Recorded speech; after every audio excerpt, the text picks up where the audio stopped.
It's great. This meeting is being recorded. Yes, it is being recorded. It's great to see you all. Welcome. I'm Lynn Stoddard, the Executive Director of Sustainable CT. And if you've never been to one of our virtual Friday coffee hours, welcome. Let me just give a little bit of an introduction. And our goals for these coffee hours are to bring towns together around questions and themes that you've expressed to us that you want a chance to kind of discuss and share best practices and challenges with. Another goal of ours is that you get a chance to meet some of the members of our team. So I usually like to start with introductions from our team, and we'll do that quickly. As I said, I'm Lynn. And let's see, I see Mary, you want to say hello and tell us hello, everybody. I'm the certification program manager here at Sustainable CT. Thanks, Mayor. And Jim? Hi, Jim Hunt. I'm the communications manager for Sustainable CT. Hi, everybody. And Torin? Hey, folks. Torin Radiccioni, program assistant for Sustainable CT. Glad you're here. Great. I think I caught everyone on our team. So for those of you, everyone else, if you're able, it would be great if you can rename yourself to just add your town name. And then as we get into the discussion and sharing, feel free to introduce yourself, your name, your town, and kind of what role you're playing there. If you're a staff, elected official, or a resident serving on a sustainability team or anything like that. So we'll have a lot of time for connections like that. So this is how it's going to run today. We've got a few towns that are going to share their stories. The topic, of course, is the effective use of mini liquor bottle fund that has been coming to towns. We're going to start with an overview of what the law says and actually look at the amount of money that's come to each town through a spreadsheet in 2022. We'll get that grounding. And then we'll roll into some stories from 3 different towns and then sharing and questions and ideas from all of you. Before we do all of that, we're getting sophisticated with our Zoom skills. So we're going to do a little poll. It's anonymous. So it's just questions related to the use of this fund in your town. You may not know the answers, so there's an option for that. It's a multiple choice thing. There are only 3 questions. So Torin's going to launch the poll for us, and then we'll share the results. Again, it's anonymous, so just take a minute to read the poll. And if anyone's having trouble, you should see the poll now.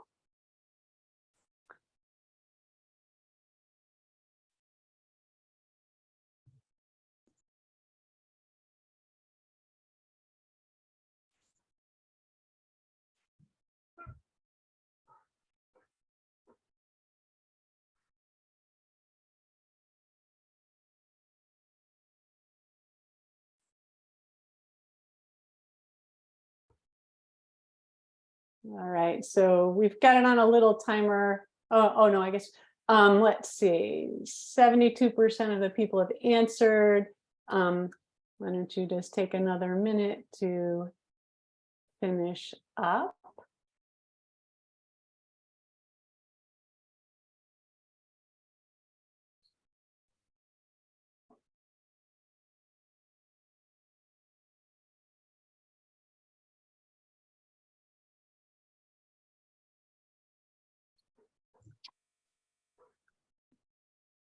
All right, and once again, it's anonymous, so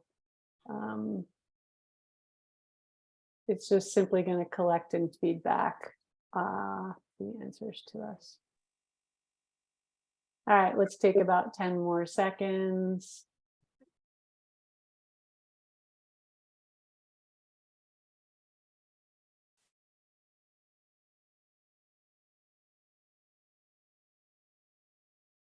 For those just entering, you probably see the poll that's up.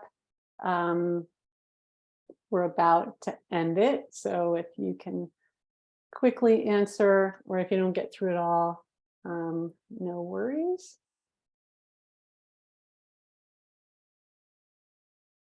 Yeah, People keep joining, so we're gonna have to cut it off at some point. All right, why don't we end the poll right now and share the results? Okay, so the questions: has your town already used the mini liquor bottle funds received in 2022? Yes, all funds have been spent. So apparently 0% said that. Yes, some have been spent. About 31% of the folks on this Zoom, which is 54 people, say that some of the spends have been spent. No, haven't been spent, and I don't know. You can see the numbers. So interesting. And then, in your opinion, and this may be, we don't all have full knowledge. Are the funds being used consistent with the legislative reasoning for the fund environmental measures specifically related to waste management? So 62% feel that it is, 0 said no, which is great, and some don't know. And then was there any community input on how the funds would be used in your town? So 14% said they're aware of that, some don't know, and some said not. So these are things we can share. If you said yes to any of these questions as we get to the sharing kind of discussion time, just thought it might be interesting to get a feel for what's happening in your towns. So thanks for answering the poll. And I'm going to start by introducing Vince Giordano, who's on the Ridgefield team and going to share background on the law and the funding to date. And so Vince, welcome, and feel free to introduce yourself a little more thoroughly than I just did. Okay, thank you very much, and welcome everyone. My name is Vincent Giordano, and I am on the Ridgefield Action Committee for the Environment. And we had brought, when we learned of the law, which passed in late 2021, we went to our Board of Selectmen and we presented them with the information and with a proposal. I'm going to explain how the law works. It's actually quite simple.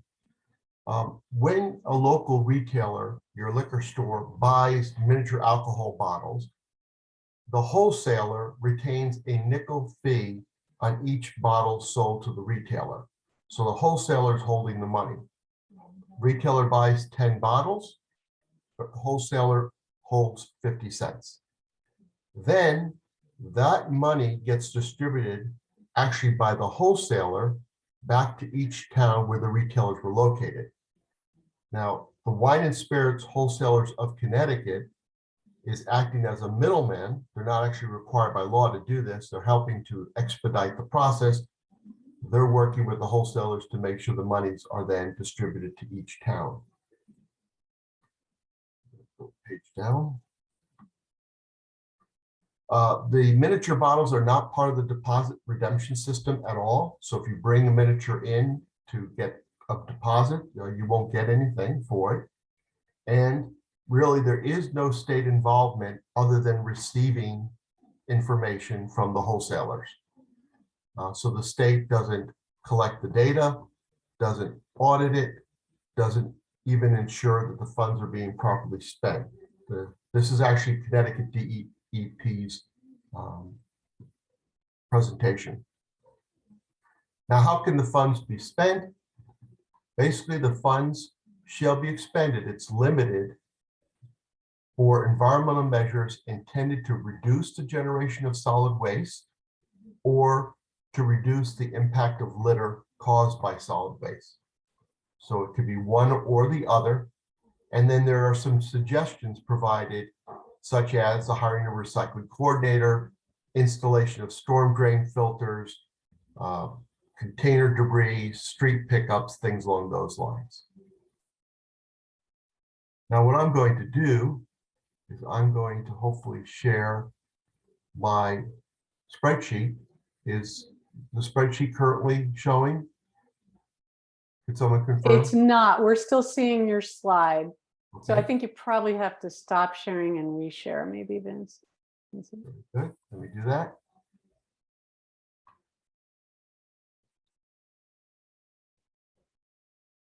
And here we go. This should do it.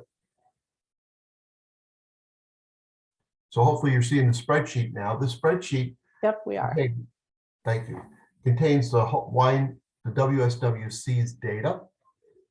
You should know that not all wholesalers are part of the WSWC. That's one of the limitations because the state is not providing this function. There's at least one wholesaler whose data is not part of this spreadsheet. You'll see that funds were paid out in April and then again in October, and that happens in each year. Funds will be distributed to the towns in April and in October. And what I have in this sheet is all the funds in total for 2002. And the way that you use this sheet is very simple. If you're familiar with filtering, just pull down the filter. So if you wanted to see, for example, who had received the most amount of money so far, it's $190,617. You can click on that. Oh, I should have shut this off here. Select all, empty that. And now I go to 190. And you'll see that the answer is New Haven. So New Haven has received $190,000 so far, 78,000 in April and 111,000 in October. This is another important point. The April for 2023 is probably going to be higher than $78,000. And the reason for that is a lot of retailers bought their miniature alcohol bottles in advance of the law going into effect. So we should see that number actually be closer to $100,000 for April of 2023. And then if when you want to look for your town, you just go over to the city column. And here what you could do is you could type in the name of your city, or you can scroll down the alphabetical list. And I just typed in Richfield, and you'll see that our town has received $6,504.24, which is kind of unusual because it really should end up at a 5 because they're nickels. So I have no idea why that's the case. All right, any questions about the use of the spreadsheet? So Vince, it's Rudy, if I may. Oh, So it's being passed through dollar for dollar with no, nothing being taken by the state or any other state agency for processing, et cetera? great question, Rudy. Yes, that's exactly right. So WSWC doesn't take anything out of those funds for the service, and the state doesn't deduct anything as well. Thank you. And I just put in the chat, yeah, where's the spreadsheet available? If you look at the link I provided to Deep's bottle bill stakeholder process site there, you scroll to the bottom of the page and they have posted PDFs of this same spreadsheet. So you should be able to find that moving forward on the Deep site. Just one caveat, just to remember that if your town, so for example, let's say Bridgewater here shows that they've received nothing in both April and October. It could be because they don't have a liquor store that sells miniature alcohol bottles in their town, or it could be that the liquor store in that town or liquor stores that town are actually doing business with a wholesaler that is not part of WSWC. Yeah. Again, this is really, I think, a place where the state is falling down on the job because they're supposed to get the reports and they should really make this information publicly available. Any other questions before I pass it along to the next speaker? Is it possible for the towns that have received, could be receiving more? Are there multiple wholesalers in a community? There's at least one wholesaler in Connecticut that's not part of WSWC. So we don't have their data in this spreadsheet. But they could be selling to all municipalities, for example. Correct. Or a number of them. Yes. Or should a local, and I don't know if this is possible, I don't know enough about liquor control laws, should a local liquor store buy from a wholesaler outside of Connecticut, then that wholesaler is not subject to this requirement. But I don't know if that's legal. I don't know if that's possible. Oh, I see someone raised a hand. Douglas Coulter? I just wanted to share with everyone that we are getting checks directly from some of the distributors not going through the consolidated program. And in an attempt to audit this, we did find that Consumer Protection is posting the reports they get from the wholesalers on their website. They're not posting it in one specific place. You can look it up. It's just in general announcements whenever they post them. And I sent a letter to the commissioner suggesting that she create a separate site with a specific place where we could all go to find them, because I'm not going to be the last one to ask, I told her. Yeah. So if you want to know if you're getting a fair shake from these distributors, they are required to file reports with Consumer Protection. And Consumer Protection says receiving the reports is their only duty, and that's that. So please lean on, please help me lean on Consumer Protection to post all those reports in a convenient place where we can always find them. Thank Thanks, you. Doug. If you have a contact or the email of who you corresponded with or who folks should reach out to at Consumer Protection and could pop it in the chat, that could be helpful. Yeah, Vince, I think you can stop sharing.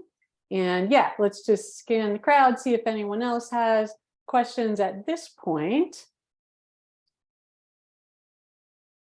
Okay. Thank you very much, Vincent. That was succinct and very helpful.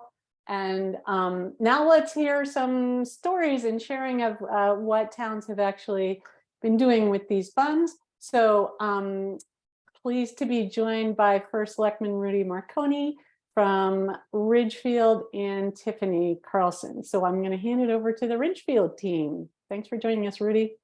Sure, thanks, Lynn, and good morning, everyone. This program was incredible to me because I never realized so many NIPs were being sold in each of our communities.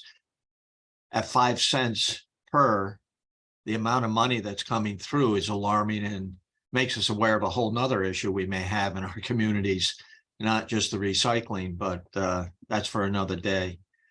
As far as the town of Ridgefield, we are allocating that money in an effort, to hire actually Tiffany Carlson, who is up next to add her comments.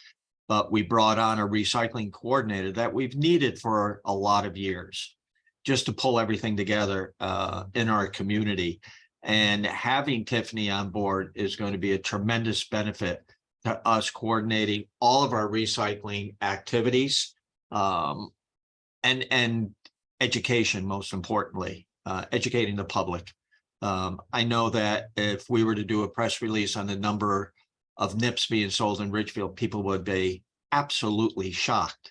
But also the fact that they're throwing them out the windows and creating an issue for us on the sides of our streets throughout town, that's a whole nother issue as well that we need to address. And they're difficult because they're very small and half the time you don't even see them.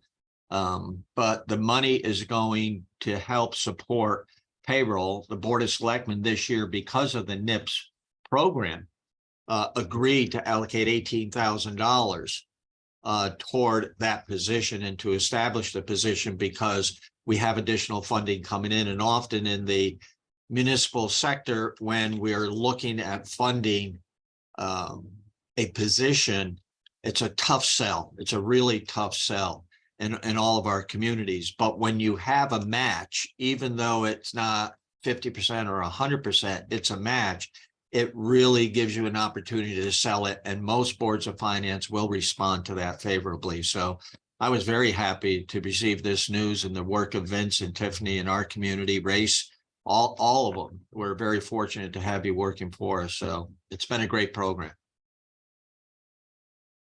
Tiffany? Thanks very much. Yeah. Hello, my name is Tiffany Carlson. I'm the newly hired recycling coordinator part-time for Ridgefield. And Lynn, thank you for presenting this opportunity for us to gather.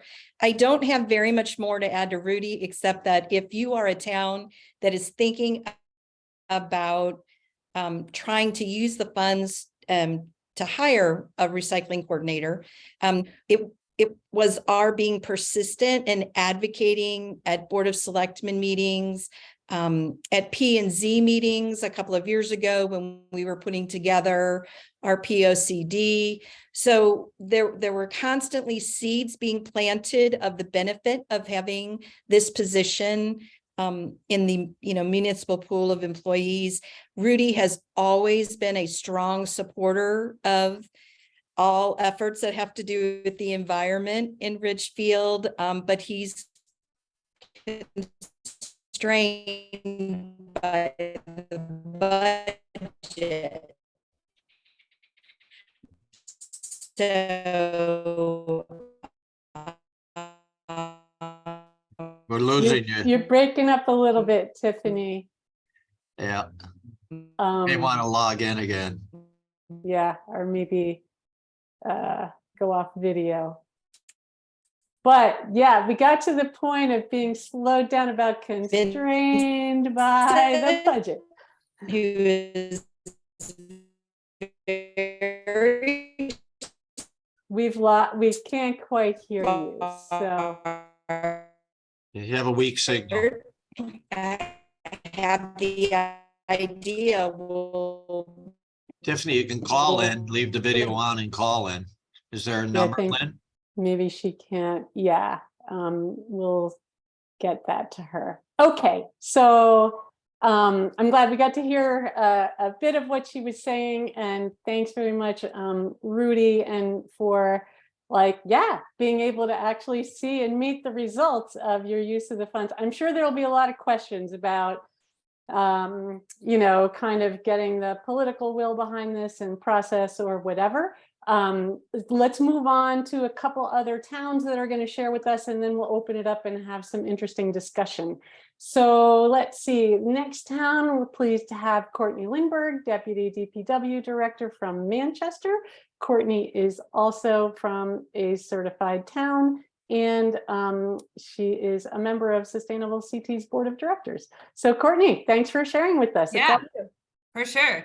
So we kind of what Rudy was saying, there's like the plus and the minus, and I want to kind of talk about the negative impacts a little bit later, but we are one of the towns that's receiving quite a bit of money. So, I don't know what that says. I think we have a lot of liquor stores in town and drinking. So, trying to make the best out of a weird funding situation.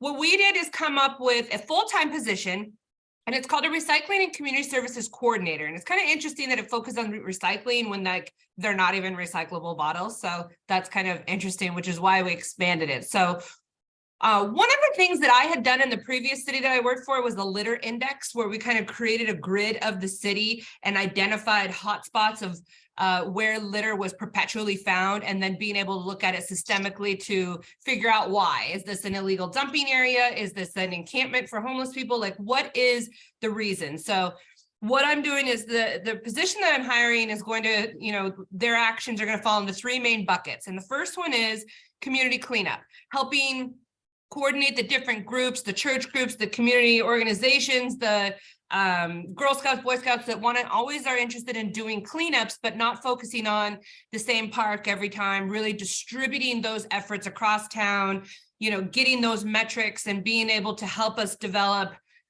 key performance indicators for some of these like hotspot areas, and looking at systemic issues that we can resolve kind of from upper management of why this thing is happening. And a perfect example is like, I imagine that if you put a 1 mile radius around a liquor store, you're going to see a spike in those bottles being littered. So that's the first one. And then the second one is kind of meta, that legislation led to the creation of this funding in this position.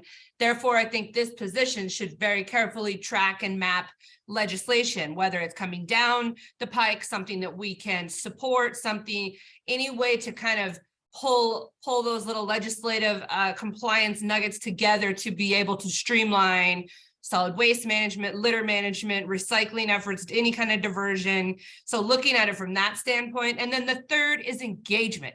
This person is going to be boots on the ground, doing presentations in the classrooms, talking with folks to have them understand what it is we're doing, why we're doing this, and what their money is, what the money for this nipper bottle is going toward. And then, so that's the position. And then the last thing that I'd be interested in hearing about, because it is kind of the elephant in the room, is that all this money is being fed essentially by addiction.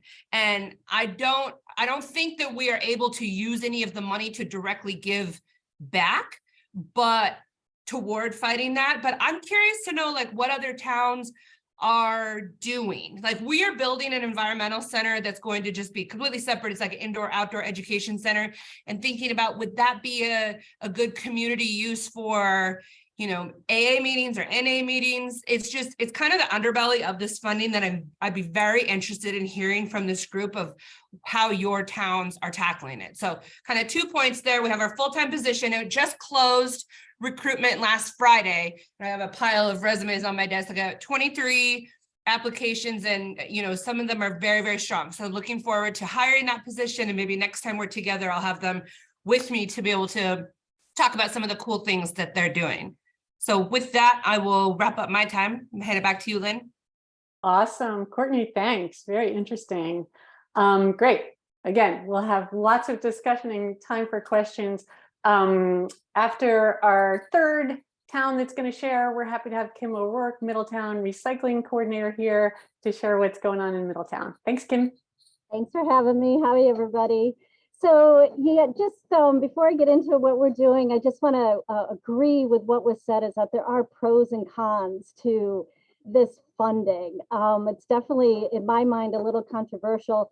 After working for so long in this field and not having funding, it's very exciting to have some money, but we are yet still responsible for cleaning up the mess that other people are making a profit on. So a little conflicted there. And it kind of leads me to something that's a passion of mine, is extended producer responsibility. So if folks don't know about it, please contact me afterwards, and I love to talk to you about that. However, while we have some funding, we are using this for our food waste collection program with our businesses in Middletown. A couple years ago, we did an RFP, and we were able to hire a company to collect food scraps in our city sanitation district. So we might be a little unique in that we have this district that the city collects trash and recycling, and now food scraps from commercial entities. We did find that not everybody was participating, or some folks were participating, but not wholeheartedly. So yeah, that was the first step, was to get it going. We got about 35-40 restaurants on board, and varied results. So this allowed us to do a second phase, and I apologize, my office does tend to be a little loud. Apologies for that. We used some of this funding to hire our contractor to do comprehensive outreach and education to our commercial entities in the district, and an analysis of how to incentivize others to come on board. So we're looking at in the district, and then we're going to be looking at out of the district. So right now, in the district, the food scrap service is just included at no additional charge. I always thought the big problem with restaurants was it's an additional charge to get your food scraps collected. But there's additional barriers beyond that we're trying to overcome. So it's been, we're in the initial stages of this. Like I said, we have about 40 restaurants on board. That is increasing with this outreach that we're doing. And we've collected about 300,000 pounds of food scraps since we started. So we're excited to continue this momentum and learn from it so that we hope we'll have information we can share with other communities to, go down this route as well. Awesome. Very inspiring. All right, let's open it up. Rudy, what you got? Well, I wanted to ask Kim about her food scrap organic recycling. We've started one in Richfield, but one of the issues is getting people to participate in that whole educational program, public relations, et cetera. You have a municipal collection system in your downtown area, I would assume. Are the restaurants required to participate, or is it a voluntary program? It's a voluntary program. And that's definitely one of the issues. It's a voluntary program. So the question that we're going to be coming up against is, do we want to mandate it, or can we offer some sort of incentive to have them do it, to incentivize them to do it more? Because voluntary, I mean, it works for some, but it doesn't work for all of them. Yeah, we're just having, I think, Tiffany, I don't know if you've been down there, but we just opened a organics recycling operation at our landfill, and the amount of participation has been minimal at best. And we need to come up with ideas on how to jumpstart this program to get people comfortable with organic recycling. Yeah, it's kind of like recycling. If we did not have a mandatory law for recycling, we would not be, and even though the level has been stagnated, we would not be where we are if we didn't have that mandatory law. And that's a local ordinance? Well, it's state law for recycling. I mean, for food waste, I think that's what we have to consider. Right. Do we have a state statute on that, Lynn? There is on food waste. So there is an organic statute, but it's very specific. And it doesn't apply to restaurants. You have to generate 26 tons of food scraps annually, and you have to be within 20-mile radius of a food waste facility. And you have to be a certain kind of facility, like a food manufacturer, a grocery store, a convention center. Can I call you or Tiffany or one of us offline? Yes, I don't want to take everyone's time up because this is about NIPS, so my apologies for asking that. Lynn? No, this is great. It's all related, and yeah, any discussion related to this solid waste management is most welcome. Stephanie, I see your hand up. Why don't you come on? Hi. Yeah, so I wanted to share something that came up with a program that I created actually, and have had to stall because of some language that I think all municipalities, or at least most of you, will probably be up against. So we created a food waste program, or at least in design. It's a curbside one because of the things that a lot of you are talking about, that we need people to participate. So I thought we'd try a volunteer program at the curbside, and came up with a program whereby we could get 75 households involved at least for $15,000, created a sustainable CT match fund website. And I was told categorically by our risk manager and the public works person that I could not do a program like this because it was in conflict with a contract that the town signed with our hauler, whereby the hauler has full jurisdiction, if you will, on all that waste. Everything at the curbside belongs to the hauler. And then once it's taken from the hauler to a sorting center, then it becomes the property of those at the sorting facility. So this means really, in a way, that any other outfit, like Blue Earth Composting is one of them, is not technically allowed to have any of that curbside material because of the contract that the town signs with another third-party for-profit agency. So this is a big problem, and I think we really need to be looking at it. We really need to be looking at the legalities of this, because first of all, it's stopping other for-profit or even non-profits from operating.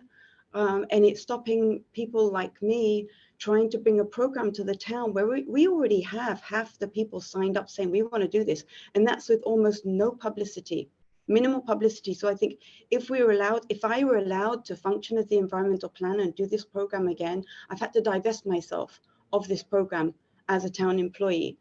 So that means I have to do it on my own as a volunteer when I don't have the skills to do the public, the social media stuff, and I don't have access to the town's communications. So basically I've been crippled by this technicality. I do not see how this could stand up legally. But anyway, I'd love to hear people's thoughts on that, because I have a program designed, ready to go.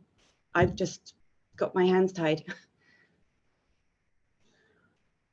So thanks for sharing, Stephanie. A little background, she's using Sustainable CT's Community Match Fund to help support the funding for that. And that seems to be perhaps part of the issue as the town being the project leader. So the way our Community Match Fund works is a great idea that's aligned with our sustainability roadmap. We set you up on our crowdfunding platform and we match dollar for dollar what you raise. So for us, it's a really important way to demonstrate that an idea you have for a sustainability project is indeed community-led and is a shared vision, because you're getting support from the community on it. So I think that's one aspect. Maybe there's a different source of funding would have different legal implications for the town. I see Kim has her hand up. She knows more about this than probably most of us. So maybe you've got some input. I want to add something that's really important to this, which is why I actually started this conversation. This money, from a deep meeting I went to, I found out of this money really is somewhere in our system. So I found out where the money was, and I requested that they create a line item for us in the budget so that the money could not be used for other things. Now I have that money set aside so that I can use that to continue this program beyond the pilot, because one of the things I was asked about is like, nobody wants a pilot program without any funding to be able to continue it. So I actually had set aside this money knowing that we could continue to offer this service, but also continue to grow it. So this is what I was hoping we'd be able to do with this NIPS money. But because of this, once again, this conflict, I can't even use this money to even fund the pilot if I want to. So anyway, go ahead, Kim. Thanks. So I'm not going to pretend to be an expert on this. I have heard this from other towns, and I am not an attorney. But we have not had this problem in Middletown, and it's because we included a clause in our contract being very specific that we are working towards waste reduction, and we maintain the capability to divert waste from the contract, from this program, from the contract with the waste hauler. So I'd be happy to share. I worked with that with our city attorneys, and it seems like a smart clause that towns should have in their contracts. It makes me really sad that a lot of towns are having this problem, because we all know about the trash crisis, and we're all working really hard to try to reduce our waste generation, and then to come up against this problem, this contractual problem, is just not acceptable. So if anybody is interested, I'm happy to share that language with you. Thanks, Kim. Let's see, who else? There's a lot of stuff going on in the chat. So anyone who's sharing things there, feel free to come off of mute and share your questions or ideas or thoughts. What else is percolating out there?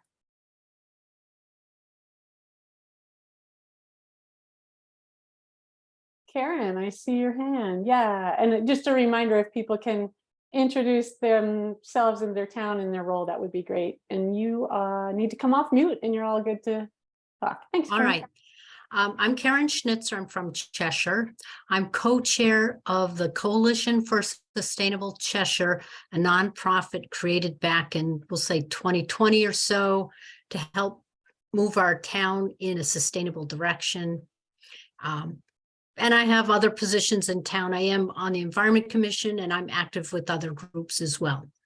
So our coalition met recently. We are trying to figure out what can we recommend to the town to do. We're probably going to write a letter to town council and say, hi, can we do this, this, and this with our money? We were thinking of waste diversion, but our streets are pretty well littered with those nip bottles as well.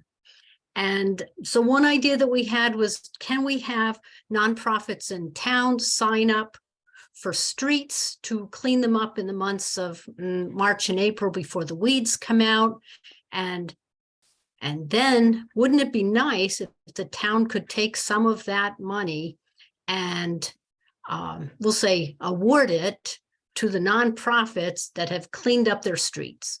Because one of the things that we hear very often in our town is, oh dear, we don't have enough money in our budget to do X, Y, Z. So we really do feel that if we had enough money to clean up our streets, then Public Works should have been doing it all along, and they haven't, that we can see. So if we have all of these, suppose we have 10 nonprofit organizations willing to go out and pick up all these delightful bottles, is there a way? I mean, one of our members on the board of the coalition says, oh, but the town can't pay groups, volunteers to do this.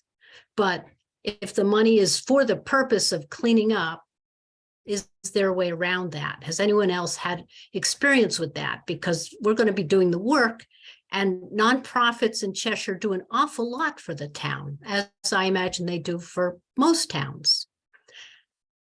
So I'd like your ideas. Good question. And if anyone's got thoughts on that, Courtney, I don't know if you navigated that. Didn't sound like you're giving money back to town, the nonprofits, but yeah, you are engaging them, right? We are. We're not giving money through this, however, Dan, through can you hear me? Yeah, go ahead. Sorry. Yeah, we're not giving money through the nipper bottle money. However, we are going to be issuing small grants through our ARPA money for, you know, community resiliency, sustainability, and things like that to nonprofits, and establishing a mini grant program through our sustainability commission that we have. So we could funnel money that way if people wanted to be proactive. We haven't seen that request here in Manchester, but that doesn't mean it's not there just because we haven't seen it. But Karen, I think it's a good approach. Thank you. Great. Douglas, we'll get to you in a second. Dan, it looked like you might have had a thought on this conversation. Yeah, And just you can just let us know what town you're from and your role. I'm sorry, I'm for the recycling and sustainability here in Stamford, Connecticut sanitation. So I had a plan that we were going to have a pilot program in the fall, early fall, that we were going to hire a local group that represents disadvantaged citizens. We were going to hire them, and they were going to keep clean 3 parks specific for trash cleanup. We would support them with equipment if needed, and budgetarily, it wasn't able to be worked out yet, but we're going to try potentially to do something like that in the spring. And that would be a great advantage for the community organizations, obviously, and for the city to see some cleanliness improved in our parks, I think. So we're going to continue that. We have a committee within our structure that's reviewing how we're going to spend that money. And to date, I think Stanford has generated over 70 grants. So, you know, we have a couple of different ideas that we're going to try to put out together very shortly. But that's something that we've done with community groups that are advocates and working with some disadvantaged residents. Excellent.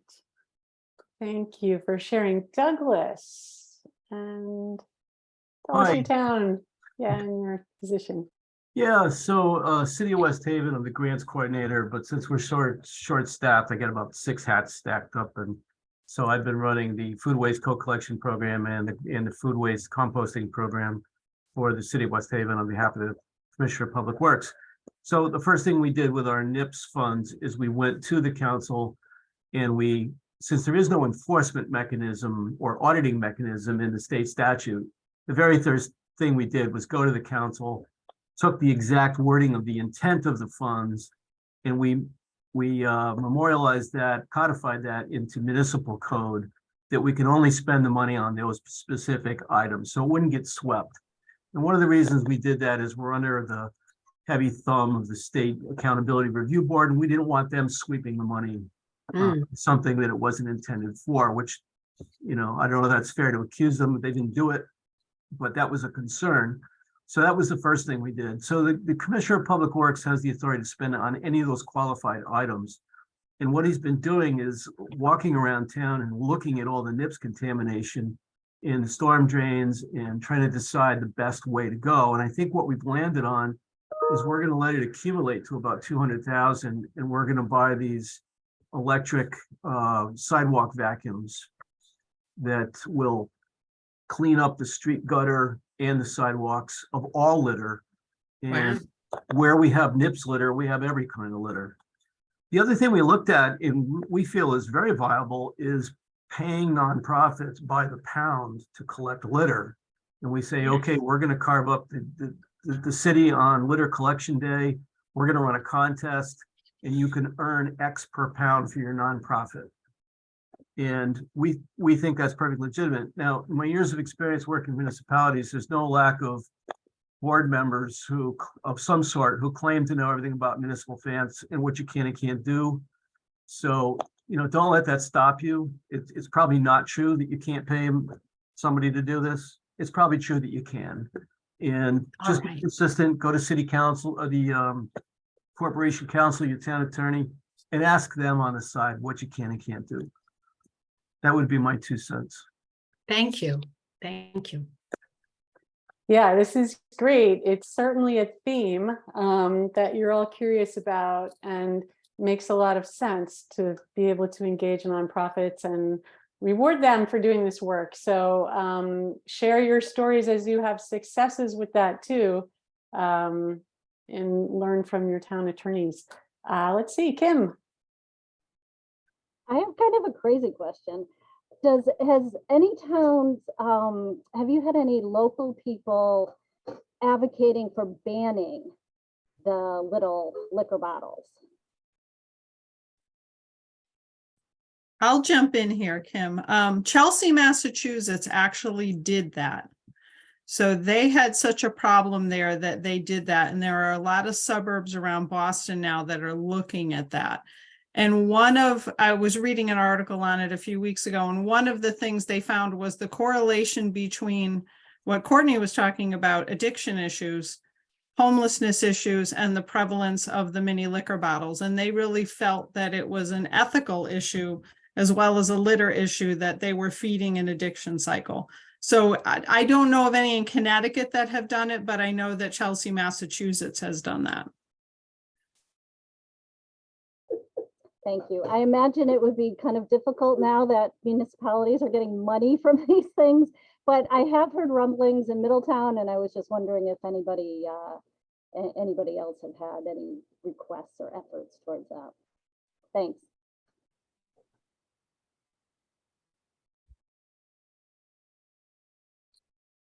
Other questions or ideas, or I'm kind of curious if there are thoughts on coordinating with other towns on pooling money or something. Some of these waste solutions are expensive, so a shared equipment thing or composting facility. I don't even know if, I imagine it's the town's money, so if you wanted to use it with another town. Any thoughts on that? Go ahead, Rudy. Yeah, we belong to the HRRA, which is the Houstonic Resource Recovery Authority.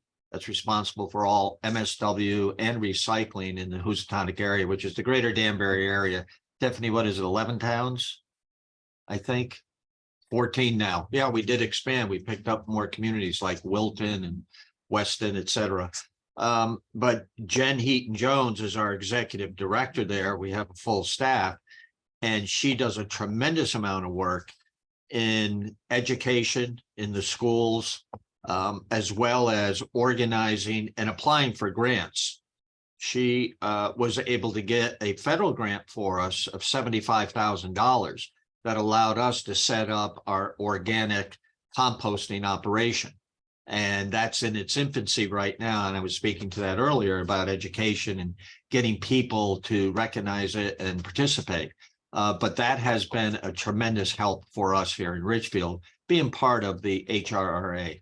I don't know if the others have organizations like that in their area. Excellent. Thanks for sharing. Anyone else? Not sure, Katie, if your question's related to that. Yeah. Okay, great. And just a reminder, share what town you're from with Yes. us and your role. Yeah, Welcome. I'm Katie DiGian Antonio. I'm chair of the Sustainable Essex Committee in near the Connecticut River. And we are looking to partner with some of our surrounding towns, Deep River and Chester, to fund the Region 4 school district composting efforts. So we share a high school and a middle school, and we each have our own elementary schools.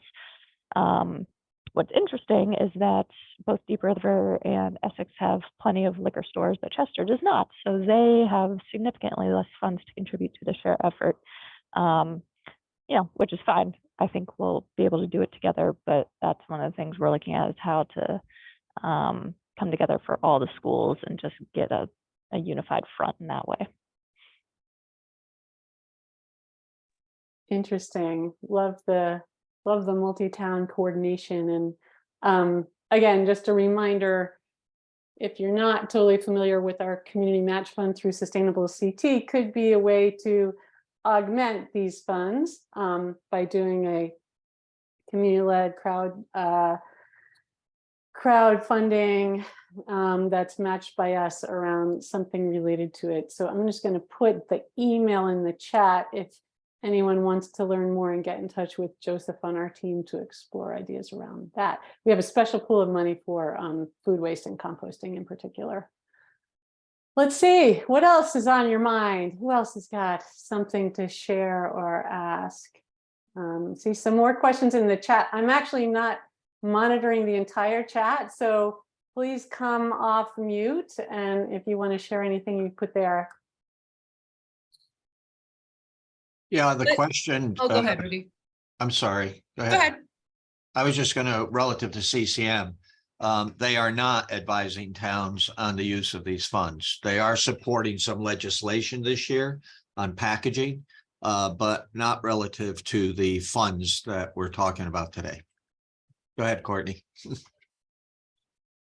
I was just going to share that our high school has an active environmental club and our middle school is starting one. And I met with both of the teams to talk about the money and kind of what the intention is. And if they wanted to do some, kind of project-based learning and do a project with the cleanup and weigh it and, kind of come up with make it kind of educational, that we would pay for those supplies. So that's something that we're partnering with the middle school and the high school to do also. So it enables them to do it. We can't pay them directly, but we can buy all of those supplies for them to be able to be successful, and then have them tell the story, and they can come to, our city council board of directors and present what they've done. So it's a way of getting the different organizations and community involved, just being a little creative with how the money is spread.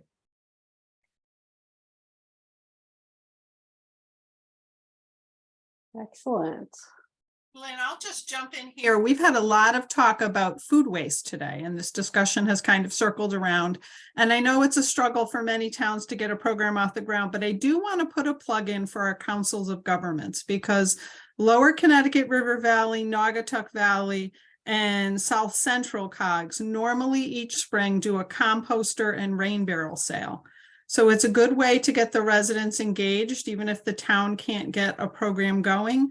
The cost is reduced, so there's no profit. I believe they're sold at cost, and they're delivered to a local hub within the COG so that people don't have to go and travel or pay shipping costs for them. So just something to be aware of. It's already mid-January. It's almost spring, so those sales should be popping up again soon.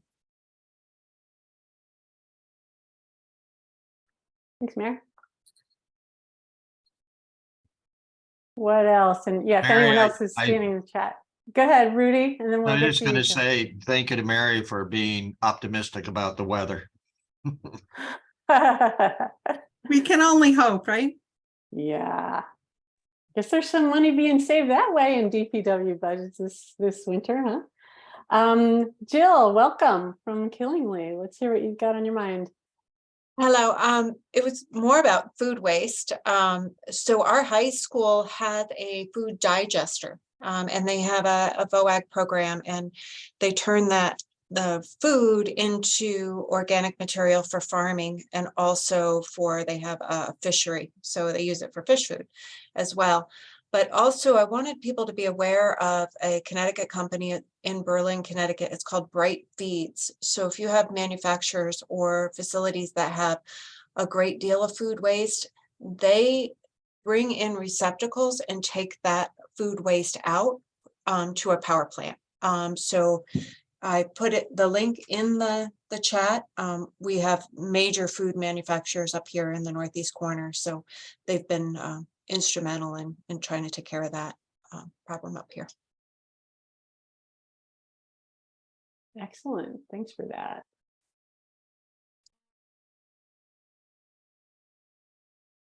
Let's see. What else? We got a few more minutes. Let me jump in for a second. Yeah, if hey, I may. Ed Ciccarello from Rocky Hill. I just want to thank everybody here, and certainly Sustainable CT. I'm on the Sustainable Rocky Hill Task Force, and there's so many issues that we're dealing with. And as somebody said, we started talking about NIPS, and then we got into food waste, and it leads us to everything else, right? Which is all connected. So whenever I come to these meetings, I always sort of get a little jolt of energy. So I just want to thank everybody to listening to everybody's different, your solutions to the problem is great. Maybe I was thinking one thing in regards to the NIPS. I don't know if I know we'll have this video, but if somebody is, I don't know if somebody's going to write down perhaps some of these suggestions. There was a lot of suggestions today. I don't know if somebody would make a list of that, but that seems like that would be helpful. But anyways, I just wanted to say thank you very much. Way to go. Yeah, you're welcome. And this is the spirit of these coffee houses. So it's in response to issues you're concerned about. So please, if you have other topics or themes you want to talk about together, post it in the chat, and we're happy to facilitate and set up the sharing. And I love your idea about I'm going to share this with folks from DEEP who I talked to, when we were organizing this. I'm sure they'll be curious. Again, no state agency really has a lot of ownership of this legislation and responsibility, but certainly, as someone pointed out in the chat, DEEP has a municipal group on strategic materials management. So I think we can share it all broadly. Stephanie, I see your hand up. Hi, yes, I just wanted to share. Is anybody here from Windsor? Because it looks like they've got a new drop-off program at their transfer station. They've got the potential to give away 500 free kits for, the compostable bags and the pails. And it'd be really interesting to know how that's going, or if they can share with us if it's a brand new program, maybe give us an update in a few months to see how it's going and share with us. So I'm not sure if anybody from Windsor's here, but that might be a nice addition to our sharing to see how that's going.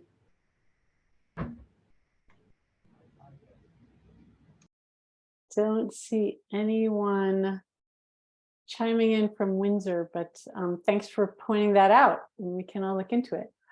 All right, I think we got time for one last question or observation or challenge. Anyone got something else they want to share? Kim. Sorry, I can't help myself. So we have a program like that, a food waste drop-off program, and I'd be happy to talk to you about it offline because we're about at the end here.